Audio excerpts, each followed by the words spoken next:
আমি Rifat from Bangladesh and Malaysian student. So আমাকে সবাই যে প্রশ্নটা করে সেই জব নিয়ে, সো এই জন্য আমি জব বিষয়ে আরেকটু ভিডিও তৈরি করতে যাচ্ছি। সো রিয়েলিটি কী জানেন, জব পাওয়া সবসময় সহজ না। ভালো ইংলিশ এমন কমিউনিকেশন স্কিল সুযোগ বাড়ে, অ্যান্ড লোকেশনের উপর অনেক নির্ভর করে, কারণ লোকেশন ভালো না হলে মেনলি হচ্ছে ভালো জব পাওয়া যায়।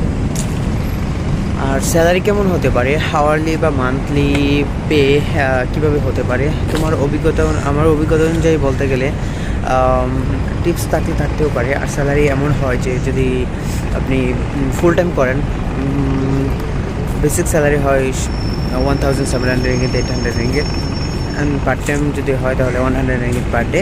But per day everyday part time পাওয়া যায় না। অ্যান্ড আমার অ্যাডভাইস হলো পড়াশোনাকে প্রায়োরিটি দাও, স্কিল ইমপ্রুভ করো, অ্যান্ড ফেক এজেন্ট থেকে সাবধান থাকো। বিকজ মালয়েশিয়াতে অনেক ফেক এজেন্ট রয়েছে, যার জন্য হচ্ছে অনেক স্টুডেন্টরা অনেক টাকা লস হয়ে পড়ে বা অনেক প্রবলেমে ফেস করে।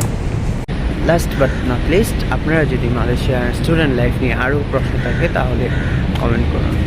আজকের ভিডিওটা আবার তৈরি করার কারণ হলো মালয়েশিয়ার মানুষ অনেক বেশি কোয়েশ্চেন করে জব নিয়ে, দ্যাটস ইট। আর জবের যে ইনফরমেটিভ বিষয়টা আছে, সবসময় জব পাওয়া যায় না, আপনাকে খুঁজে নিতে হবে, প্রত্যেকটা শপে দেখতে হবে কোথায় জব রয়েছে, সেখানে সিভি ড্রপ করতে হবে। মেনলি হচ্ছে এইভাবে জব নিতে হবে। সো আজকে ভিডিও পর্যন্ত, সবাই ভালো থাকবেন, সুস্থ থাকবেন, বাই বাই।